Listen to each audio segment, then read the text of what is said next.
నిత్యదేవుని సేవ, నిజదేవదేవుని సేవ, ఆత్మదేవుని సేవ, ఆదిదేవుని సేవ. True God, true God, true God's ministry.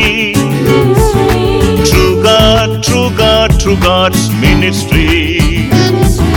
True God, true God, true God's ministry. True God, true God, true God's ministry. True God, true God, true God's ministry.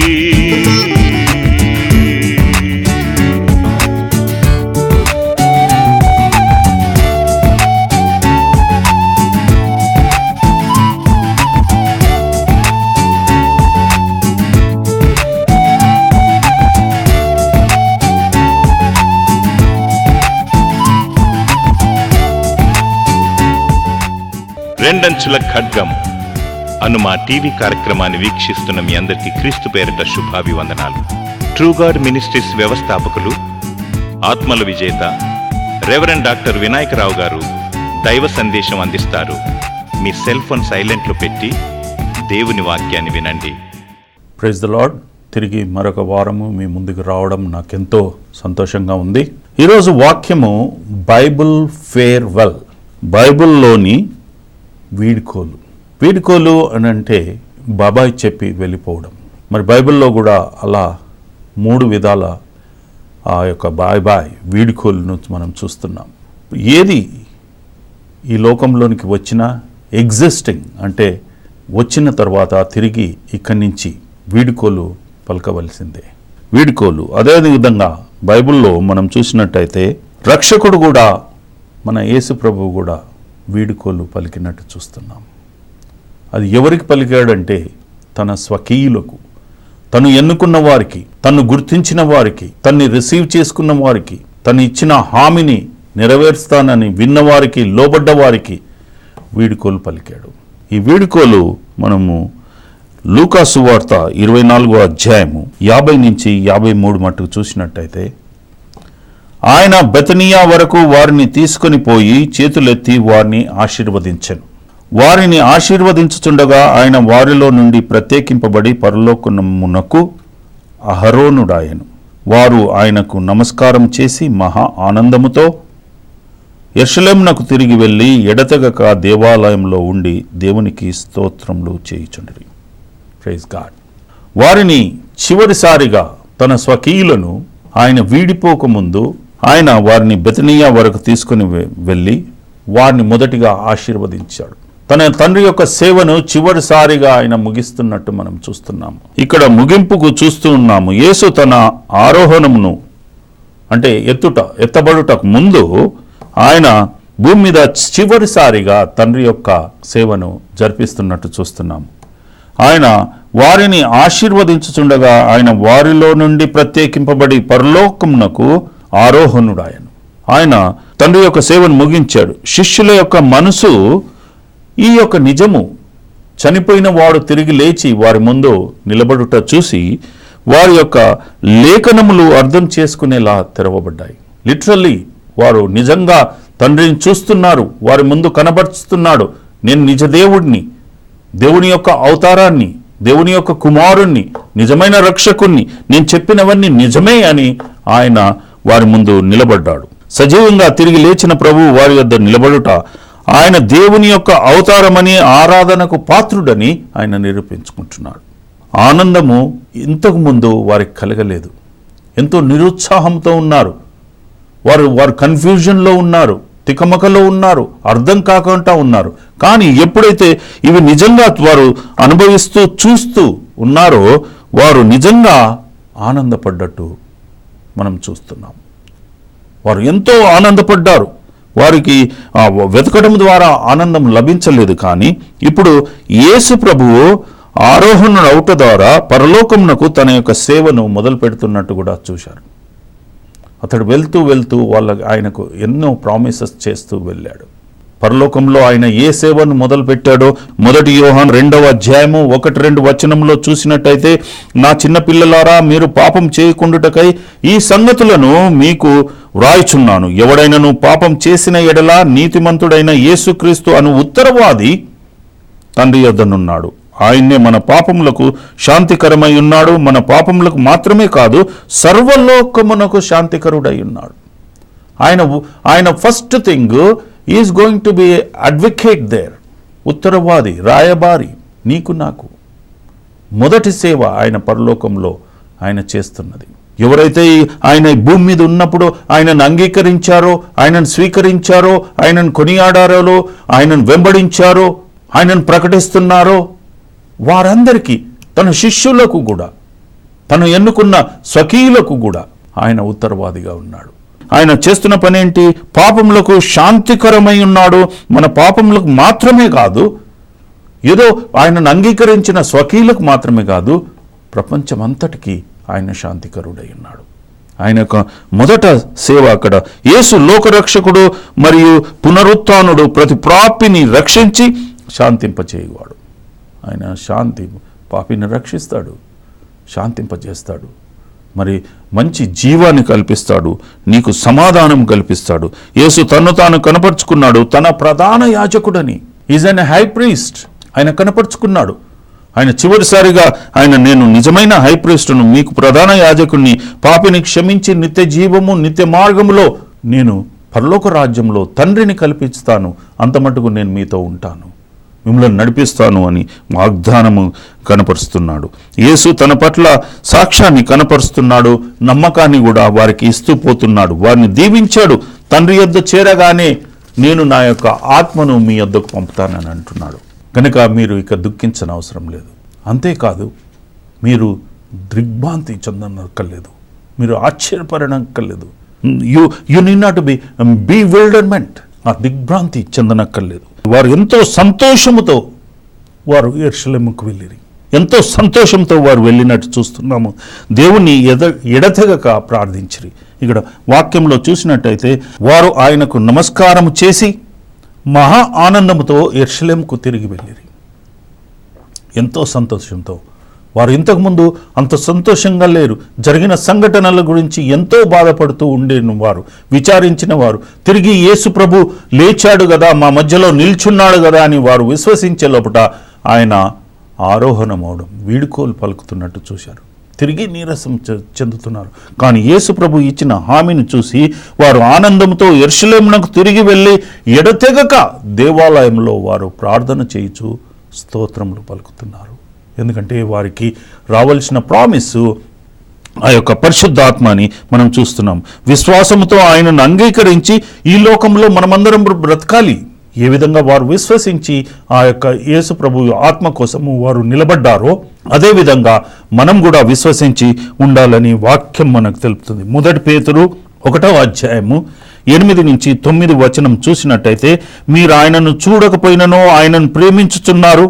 ఇప్పుడు ఆయనను కన్నులారా చూడకయే విశ్వసించుచు మీ విశ్వాసం నాకు ఫలముగా అనగా ఆత్మరక్షణ పొందుచు చెప్ప శక్యము కాని మహిమయుక్తమైన సంతోషం గలవారై ఆనందించుచున్నారు. మీరు ఆయనను చూడకపోయినను ఆయనను ప్రేమించుచున్నారు. చూడకపోయినా మనము ధన్యులము. ఆయనను ప్రేమించాలి. నువ్వు ప్రేమిస్తే నీవు ధన్యత కనుగొంటావు, నువ్వు ధన్యుడవుతావు. కాబట్టి ఆయన యొక్క ప్రేమలో మనం ప్రేమించున్నాము. ఇప్పుడు ఆయనను కనులారా చూడకయే విశ్వసించుచు. ఆ రోజు శిష్యులు చూశారు, ఈరోజు మనం చూడట్లేదు. కానీ విశ్వసించినట్టయితే యు హావ్ బీన్ బ్లెస్డ్. నిజంగా ఆ విశ్వాసము, ఆయనను చూడకపోయినా ఆయనను ప్రేమించున్నారు. నిజమైన విశ్వాసము క్రీస్తు పట్ల ఎప్పుడు చూపించాలి? ఎప్పుడైతే నీకు విశ్వాసం ఉంటుందో, క్రీస్తు ప్రేమ నీలో ఉంటుందో, ఈ రెండు నిన్ను ఆయనను దగ్గరికి తీసుకెళ్తాయి, ఆయన త్రోవల్లో నడిపిస్తాయి. అందుకే ఎప్పుడు కలిసి ఉంటాయి. మనలో ఏ ఒక్కటి లేకపోయినా ఒకటి ఉండదు. నీకు ప్రేమ ఉండి విశ్వాసం లేకపోతే అది వ్యర్థమే.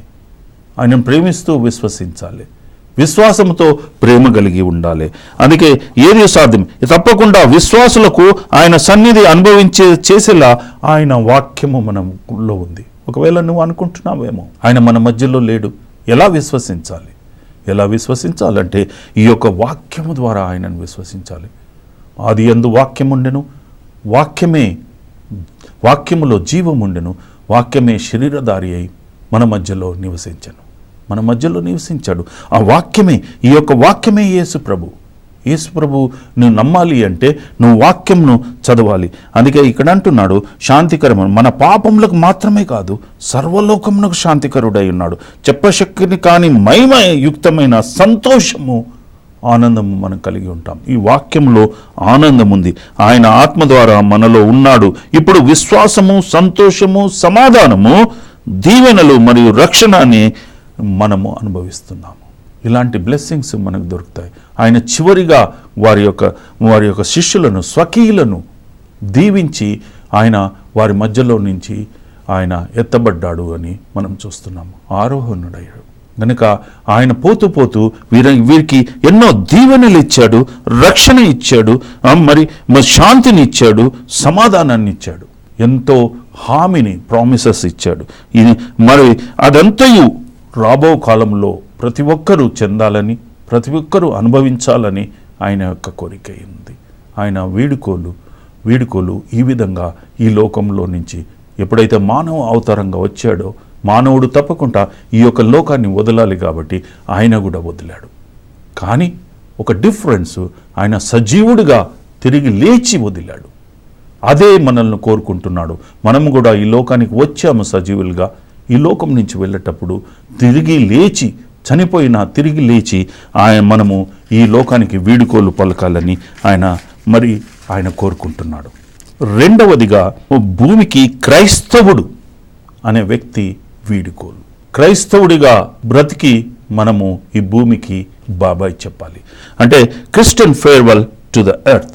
2 తిమోతి 4:6 నేనిప్పుడైతే ప్రాణార్పణముగా పోయబడుచున్నాను, నేను వెడల్పు కాలము సమీపమైనది, మంచి పోరాటము పోరాడి తిని, నా పరుగు కడముట్టించి తిని, విశ్వాసమును కాపాడుకుంటుని. పరిశుద్ధైన పౌలు చెప్తున్న రిపోర్ట్ అండి ఇది. తన యొక్క జీవితము చివరి మటుకు అతడు ఎప్పుడైతే గ్రహించాడో, నాకు ఇక్కడి నుంచి వెడలిపోయే సమయం వచ్చింది అనగానే ఒక మంచి క్రైస్తవుడు చెప్తున్న ఏ గుడ్ రిపోర్ట్ పౌలు తన యొక్క చివరి గడియలు తిమోతికి తెలుపుతున్నట్టు మనం చూస్తున్నాం.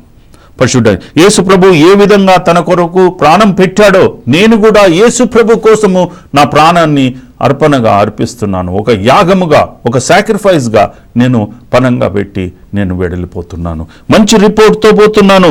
బోల్డ్లీ సేయింగ్, ధైర్యంతో చెప్తున్నాడు. ఏమని? I'm dying for the Christ. క్రీస్తు కొరకు నేను నా ప్రాణాన్ని పనంగా పెట్టాను, నేను అర్పిస్తున్నాను.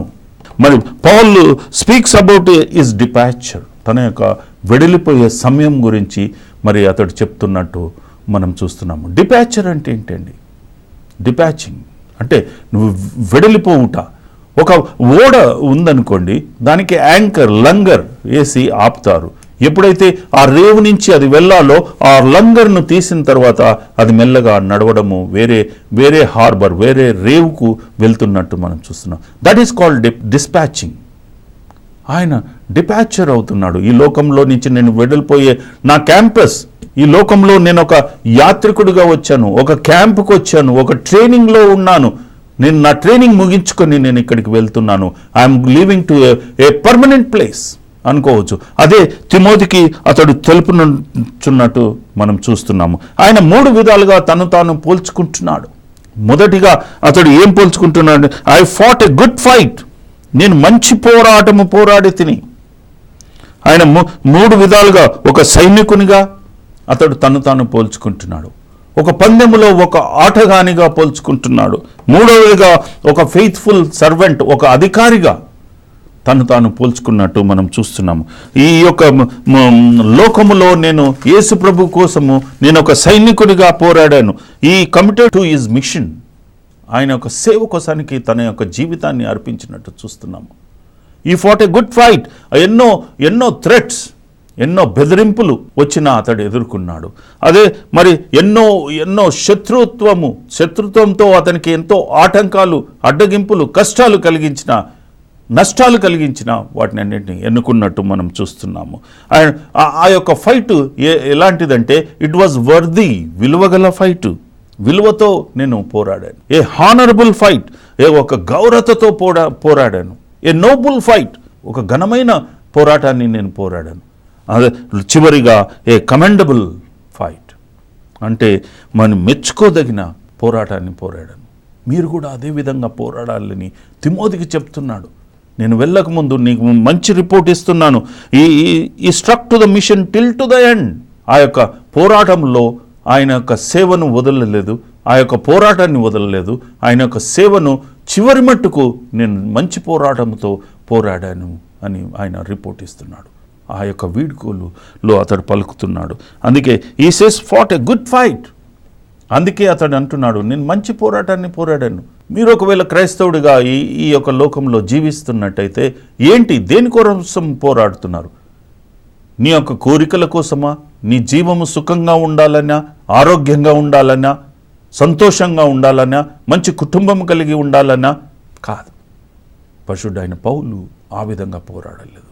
ఆయన యొక్క దేవుని కోసము తన ప్రాణాన్ని విలువగా పెట్టి ఒక మంచి సోల్జర్గా అతడు ఆ యొక్క సేవలో అతడు పోరాడినట్టు మనం చూస్తున్నాము. రెండవదిగా, ఈ ర్యాన్ ఎ గుడ్ రేస్. మంచి పందెము పరిగెత్తాను. ఒక పందెంలో ఆటగాడు పరిగెత్తాలి అంటే అతడు ఏ విధంగా ఉండాలండి? ఫిట్గా ఉండాలి. ఫిట్ అంటే అతడు ఏం తింటున్నాడు, ఏమి తాగుతున్నాడు, ఏం ప్రాక్టీస్ చేస్తున్నాడు, అతని యొక్క ఫోకస్, అతని యొక్క దృష్టి దేని మీద పెడుతున్నాడు అనేది ఉండాలి.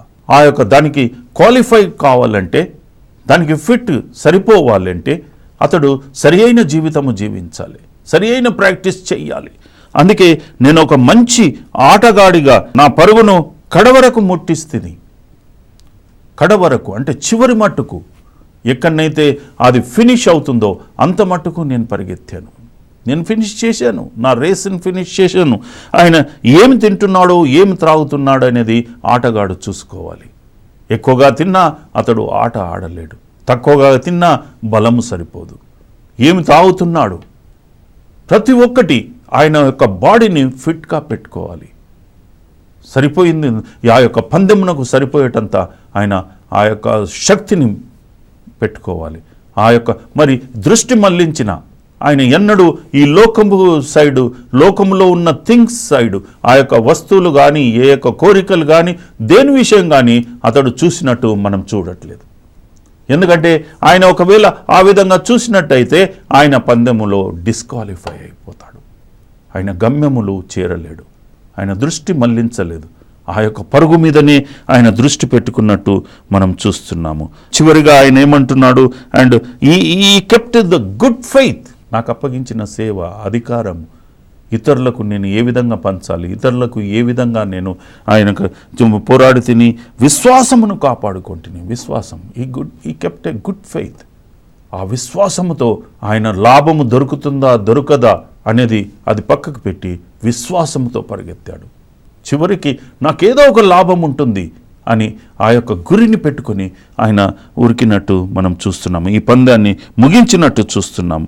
మరి ఆ యొక్క స్ట్రీట్ ఆయన యొక్క చేతి కింద ఉన్న వారిని, ఆయన ప్రిజన్లో ఉన్నప్పుడు తప్పకుండా అందరినీ ఎంకరేజ్ చేశాడు. ఉత్తరాల ద్వారా లాట్ ఆఫ్ పిసల్స్, లెటర్స్ ఆయన రాసినట్టు, ఆ లెటర్స్ ద్వారా ప్రతి ఒక్కరిని ఎంకరేజ్ చేస్తున్నట్టు, కుమారుడు అనబడే ఆ తిమోతితో కూడా అతన్ని ఎంకరేజ్ చేస్తూ మాట్లాడుతున్నట్టు మనం చూస్తున్నాం. ఆయన ఎంతో మరి కష్టపడి నేను ఈ యొక్క ఫెయిత్ను కాపాడుకుంటూ మరి ఈ కెప్ ద టర్మ్స్, ఆ కండిషన్స్, ఆ యొక్క ఒప్పందాన్ని పెట్టినట్టు దేవుడికి తనకు, క్రీస్తుకు తనకు ఉన్న ఆ యొక్క ఒప్పందము చివరి మట్టుకు కాపాడుకున్నాడు, విశ్వాసంతో కాపాడుకున్నాడు. And Paul went through lot of terrible trials.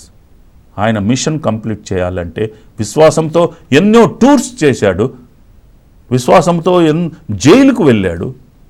అయినా కానీ తన యొక్క ఫైట్ను, తన యొక్క పందాన్ని, తన యొక్క పరుగును, ఈవెంట్ను ఆయన ముగించినట్టు మనం చూస్తున్నాము.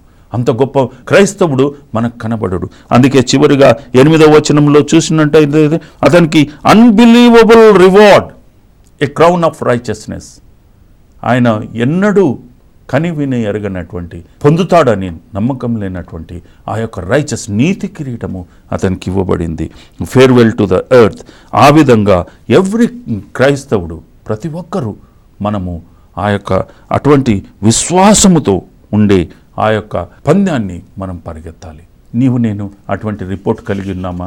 క్రైస్తవులము మనం కూడా భూమికి మనం కూడా వీడుకోలు పలకాలి ఒకరోజు. నీ యొక్క రిపోర్ట్ ఏంటి? నా యొక్క రిపోర్ట్ ఏంటి? చివరిగా ఇంకొక వీడుకోలును మనం చూస్తున్నామండి. ప్రపంచానికి పాపి వీడుకోలు. The sinner is farewell to the world. ఈ ప్రపంచానికి 1 తిమోతి 6:7 చూసినట్టయితే, మనం ఈ లోకంలోనికి ఏమీ తేలేదు, దీనిలో నుండి ఏమీ తీసుకొని పోలేం. పాపి ఏమనుకుంటాడంటే, ఎంతో సంపాదించుకుంటున్నాను, ఏదో ఈ లోకంలో నేను చాలా గొప్పగా బ్రతుకుతున్నాను. మనకు ఆ ధనవంతుడి కథ తెలుసు. నా ప్రాణమా తినుము త్రాగుము సుఖించుము అని అతడు సంపాదించుకొని గోదాములో మన బిల్డింగ్స్లో ఎంతో ధనం పెట్టుకొని ధాన్యం పెట్టుకొని ఉన్నాడు. కానీ అదే రాత్రి అతనికి చివరి రాత్రి అని తెలియదు. పాపి కూడా అదేవిధంగా ప్రతి మనిషి కావాల్సింది తృప్తి, కంటెంట్మెంట్. ఆ యొక్క తృప్తి మీన్స్ ఫుల్లీ సఫిషియంట్. నీవు సఫిషియెంట్గా ఉన్నానని అనుకోవడము, ఏది తక్కువ లేకుండా సెల్ఫ్ సఫిషియెంట్గా ఉన్నాను అని అనుకోవాలి. ఉన్న దాంట్లోనే నాకు తృప్తి కలిగి ఉండాలి అనేది మరి అది మనం చూడాలి. ఇక్కడ ఏ సొసైటీ ఆఫ్ ద వరల్డ్, ప్రజలు ఈ రోజుల్లో ప్రజలందరూ ఎవరు తృప్తిగా లేరండి, ఎవరు సంతోషంగా లేరు, ఎవరు సమాధానంగా లేరు, ఎవరు మరి ఉండలేరు కూడా. Because they are always unfulfilled. ఎప్పుడు వారు మరి సమృద్ధిగా ఉన్నట్టు వారికి అనిపించదు. ఇన్కంప్లీట్, నాకు పూర్తిగా అన్నీ దొరికాయి, నేను కంప్లీట్ అయిపోయాను, పూర్తిగా నిండుగా ఉన్నాను అని అనుకోరు. డిస్సాటిస్ఫైడ్, తృప్తి అనేది లేదు, సాటిస్ఫాక్షన్ లేదు. కాబట్టి దే ఫీల్ ఆల్వేస్ ఎంప్టీ. నేను ఖాళీగా ఉన్నాను, ఏదో ఒకటి తక్కువగా ఉంది అని అనుకుంటారు. పాపి అదేవిధంగా ఉంటాడు, లోన్లీ, ఒంటరిగా ఉన్నాను అని అనుకుంటారు. అందరూ ఉంటారు కనుక ఎవరితో సమాధానం ఉండదు. అతని దృష్టి అంతా ఏదో ఒక దాని మీద ఉంటుంది. అతడు లోన్లీగా ఫీల్ అవుతాడు అండ్ రెస్ట్లెస్. అతడికి ఎప్పుడు ఒక సతమతంతో శాంతి సమాధానంతో ఉండడు, ఒక ప్లేస్లో ఉండడు, restless. He will be here and there, అక్కడ ఇక్కడ తిరుగుతూనే ఉంటాడు. కనుక పాపి ఈ విధంగా ఉంటాడని మనకు వాక్యం చెప్తుంది. Because they don't know the secret of contentment. వారికి ఆ యొక్క రహస్యము, తృప్తి అనేది దాని యొక్క రహస్యము వారికి తెలియదు. కాబట్టి మరి మనకంటే ముందుగా యాక్చువల్లీ మనకు ఏం తెలియాలంటే, మనకంటే ముందుగా మనం పరలోకానికి ఏమి పంపుతున్నామో మనల్ని నడిపిస్తుందండి. భూమి మీద ఉన్నంత కాలము మనము పరలోకానికి ఏ మంచితనము, ఏ విశ్వాసము, ఏ నమ్మకము, ఏ నీతి అవన్నీ పంపుతామో అవి మనము కూడబెట్టుకోవాలి. ఈ లోకంలో అవి కూడబెట్టుకుంటే నీకు తృప్తి అనేది ఉంటుంది. సామెతల గ్రంథము 15వ అధ్యాయము 16వ వచనంలో, మరి నెమ్మది లేకుండా విస్తారమైన ధనముండుట కంటే యెహోవా యందు భయభక్తులతో కూడి కొంచెం కలిగి ఉండుట మేలు. కొంచెం కలిగి ఉంటే మేలండి. ఈ దేవుని యందు భయభక్తులు కలిగి ఉండాలి. ఈ లోకంలో ఉన్నంత కాలము నువ్వు సంపాదించవలసింది అంతే, దేవుని యందు భయభక్తులు, ఫియర్ ఆఫ్ గాడ్. అది సంపాదించుకుంటే మనం చాలు. మన వీడుకోలు కరెక్ట్గా ఉంటుంది ఈ లోకానికి. ప్రసంగి 5:15 చూసినట్టయితే, వాడు ఏ ప్రకారము తల్లి గర్భం నుండి వచ్చెనో ఆ ప్రకారముననే తాను వచ్చినట్లుగా దిగంబరిగానే మరల పోవును. తాను ప్రయాసపడి చేసుకుని దానిలో ఏదియూ చేతపట్టుకొని పోలేడు.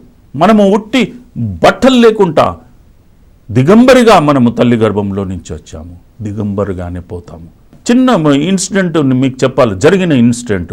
మరి క్రీస్తు కంటే ముందు Alexander 400 years before to the Christ ఆయన ఈ లోకంలోనికి వచ్చాడు. ప్రపంచాన్ని జయించిన కింగ్ అలెగ్జాండరు ఆ యొక్క చనిపోయే టైంలో తన యొక్క చేతులను ఆ కఫన్ బాక్స్లో బయటికి ఎంటీగా పెట్టి అతన్ని ఆ యొక్క స్ట్రీట్లో తీసుకుపోమ్మని అతను మొదటి కండిషన్గా పెట్టాడు. రెండవది, ఆయన చనిపోకముందు ఎంతోమంది ప్రపంచంలో ఉన్న డాక్టర్స్ అందరినీ పిలిపించి నాకు ట్రీట్మెంట్ చేయి అన్నారు. మరి వారు కూడా చేయలేకపోయారు. కానీ ఆ కఫిన్ బాక్స్ను ఆ డాక్టర్సే మొయ్యాలి అని ఆయన చెప్పిన రెండవ కండిషన్. మూడవ కండిషన్, ఆయన యొక్క ధనము ఎంతుందో దాన్ని చిన్న కాయిన్స్, బంగారు కాయిన్స్ చేసి ముందటి నుంచి వెనుకకు చల్లుమన్నాడు. అది మూడో పాయింట్. దీంట్లో అర్థాలు మీకు అర్థమై ఉండవచ్చు. మొదటిది, నేను ఎంటీ హ్యాండ్స్తో వచ్చాను, నేను తీసుకొచ్చింది ఏం లేదు, ఎంటీ హ్యాండ్స్తో నేను ప్రపంచాన్ని జయించాను, కానీ నా యొక్క ఖాళీ చేతులతో నేను వెళ్తున్నాను. మరి ఎంత గొప్ప డాక్టర్లైనా ఈ యొక్క ప్రాణాన్ని రక్షించలేరు కనుక డాక్టర్లే నన్ను మోస్తున్నారు, డాక్టర్లే తీసుకుపోయి నన్ను పాతిపెడుతున్నారు. రెండవది. మూడవదిగా, నేను ఇక్కడ సంపాదించిన ధనము ఇక్కడే సల్లిపోతున్నాను. హల్లెలూయా. ఈ యేసు ప్రభు కంటే 400 ఏండ్లు ముందున్న కింగ్ అలెగ్జాండర్ ఇండియాకు కూడా వచ్చాడు. అతడే చెప్తున్నాడు, నేను ఏ విధంగా వచ్చానో అదే విధంగా వెళ్తున్నాను. కానీ పరిశుద్ధైన పౌలు దేవుని నుంచి అన్ని నేర్చుకున్నాడు. యేసు ప్రభు నుంచి. ఆయన ఫిలిప్పీలకు రాసిన పత్రిక 4వ అధ్యాయము 11వ వచనము 12, 13 నాకు కొదువ కలిగినందున నేను ఇలాగూ చెప్పుట లేదు, నేను ఏ స్థితిలో నున్ననో ఆ స్థితిలో తృప్తి కలిగి ఉండుట నేర్చుకొని ఉన్నాను. దీన స్థితిలో ఉండ నేర్చుకుందును, సంపన్న స్థితిలో ఉండ నేర్చుకుందును, ప్రతి విషయంలోనూ అన్ని కార్యంలోనూ కడుపు నిండి యుండుటకును, ఆకలిగొని యుండుటకును, మరియు సమృద్ధిగా కలిగి యుండుటకును, లేమిలో ఉండుటకు నేర్చుకొని ఉన్నాను. పరిశుద్ధైన పౌలు ఆ విధంగా ఆయన గుడ్ రిపోర్ట్ ఇస్తున్నాడు. మనము అన్నిట్లో తృప్తికరంగా ఉండడానికి నేర్చుకోవాలి. అందుకే చివరిగా ఇక్కడ మనం ఒక వాక్యాన్ని చూస్తున్నాము. యాకోబు పత్రిక 4:4 చూసినట్టయితే, వ్యభిచారిణులారా, ఈ లోకంలో స్నేహము దేవునితో వైరమని మీరు ఎరగరా? కాబట్టి ఎవడునూ ఈ లోకముతో స్నేహం చేయగోరువాడో వాడు దేవునికి శత్రువు. ఈ లోకంతో స్నేహం చేస్తే నువ్వు దేవునికి శత్రువు అవుతావండి. పాపి యొక్క వీడుకోలు ఈ విధంగా ఉంటుంది. శత్రువునిగా వెళ్ళిపోతావు. దేవుణ్ణి మనం జయించగలమా? జయించలేము. కాబట్టి మీరు దేవునితో స్నేహంగా ఉండాలి, ఈ లోకంతో కాదు. కనుక నీవు దేవునితో స్నేహం చేయాలి, ఎల్లప్పుడూ స్నేహం కలిగి ఉండాలి. అన్ని విధాల దేవుడు మిమ్మల్ని దీవించునుగాక. యేసు ప్రభు తన స్వకీయులకు ఆదరణతో, మంచి ప్రామిసెస్తో అతడు వీడుకోలు పలికాడు. ఈ యొక్క ఫేర్వెల్, నీ యొక్క వీడుకోలు మంచి రీతిగా ఉండాలని నేను కోరుకుంటున్నాను. దేవుడు మిమ్మల్ని దీవించునుగాక. స్తోత్రములు. హల్లెలూయా. తండ్రి యేసయ్య, మరి కాపాడుము, దీవించుము, ఆశీర్వదించుము. మంచి వాక్యంతో మాతో మాట్లాడావు. నీవు ఏ విధంగా ఇక్కడి నుంచి నీ స్వకీయులకు వీడుకోలు పలికావో అది గొప్ప విధానంగా ఉంది నాయన, కనువిప్పుగా ఉంది. ఎల్లప్పుడూ నీ సేవలో ఉంటూ, నిన్ను ధ్యానిస్తూ, నీతో స్నేహంగా ఉంటూ మేము ఈ లోకానికి వీడుకోలు పలకాలని మాతో మాట్లాడావు. నీ పాదములకు వందనాలు. ప్రతి ఒక్కరి యొక్క కోరికలను దీవించుము. వారి పాపములను వదిలి నీతో స్నేహంగా ఉండే భాగ్యము దయచేయమని యేసు పరిశుద్ధ నామమున వేడుకుంటున్నాను తండ్రి. ఆమేన్. ముఖ్యంగా నేను చిన్న అనౌన్స్మెంట్ మీతో చేయాలనుకుంటున్నానండి. నాకు చర్చి అంటూ లేదు, కానీ నాకు ప్రీచింగు అన్న దేవుని సేవకునిగా నేను ఎన్నుకోబడ్డాను. దానిలో మరి ట్రైనింగ్ తీసుకున్నాను అమెరికాలో. మీకు ఎక్కడైనా చర్చిల్లో ఏ పాస్టర్ అయినా అవసరం ఉన్నా లేకున్నా కానీ మీరు నా నంబరు స్క్రీన్ మీద కనబడుతుంది, నాతో మాట్లాడవచ్చు. ఆత్మీయంగా ఎదుగుదల, ప్రోత్సాహం కానీ, ఎదుగుదల కానీ, ప్రార్థన అవసరం ఉన్నా కానీ ఈ యొక్క నంబర్కు నాతో మాట్లాడవచ్చు. నాకు ఏదో సహాయం చేయమని నేను అడగట్లేదు, కానీ మీకు ఎలాంటి లోకు ఉన్నా ఆత్మీయంగా, మరి చర్చిల్లో పాస్టర్ లేకుండా సంఘాలు ఏమన్నా ఉంటే నన్ను కాల్ చేయొచ్చు. ఎంత దూరమైనా పర్వాలేదు, నా ఎక్స్పెన్స్తో నేను మీకు వచ్చి వాక్యాన్ని బోధించగలను. God bless you.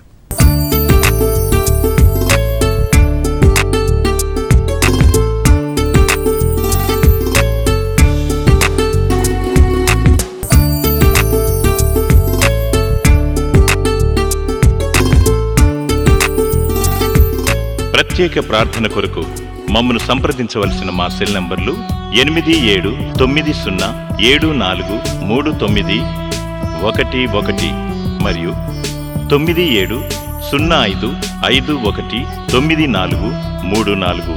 Reverend doctor Vinayaka Rao గారితో మీరు మాట్లాడాలనుకుంటే ఈ నెంబర్లకు ఫోన్ చేయండి. 9886064665 మరియు 04027125345.